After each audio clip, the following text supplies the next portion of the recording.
Хотын утаагч одоо аргаж дийлэхгүй боллоо л доо. Утаанаас хоцсон хүн гэвэл улс төрчтөл байна. Уулын аманд сууж үнэтэй машин тугалж үнэртэй усаар үлдээдэг кондишнер амьсгаж явдаг дарга нарт утаа бол огт проблем биш. Харин ч мөнгө болж харагдаг тул утаагүй зуух гэдэг оньгоо нь маска зүг гэсэн оньгоогоор солигдоод одоо бүр байцгаад шинжлэх ухааны аргаар утаагүй болгоно гэсэн дэмээрэл рүү халтарснаар ахин 4 тэрбумыг зайлгаж байна. Хэдэн зуун тэрбумыг зарлагдлаач утаагүй болгож чадахгүй. Энийг төвлөрөл хэмжээ хязгааргүй ядуур бол төв рүү чиглэсэн асар их нүүдлийг яаж зогсоох юм бэ? Хөдөө суманд амьдрах аргагүй болсон хүмүүс төв шүүрэн Улаанбаатар руу чиглэж бөөгнөр хидэж байр худалдаад авчих мөнгөгүй тул хашаа байшин суухаас өөр арга олдохгүй.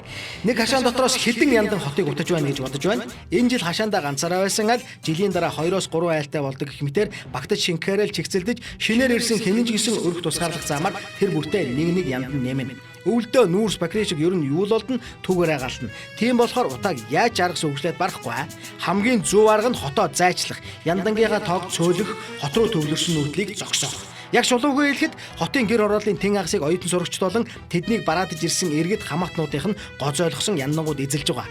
Хэдэн жилийн өмнө яригдж байгаад одоо ор сургаггүй болсон ихтэй сургуулиудыг хотоос гаргаж налайх багнуур руу нүүлэх төлөвлөгөөч л утаанаас аврах арга болно доо явж. Дээд сургуулиудыг багнуурт авааччих юм бол хотын утаа шингэрнэ, замын төвжрэл сийрнэ. Үүнийг шийдчих зоригтон төрийн ордонд алгал байх та.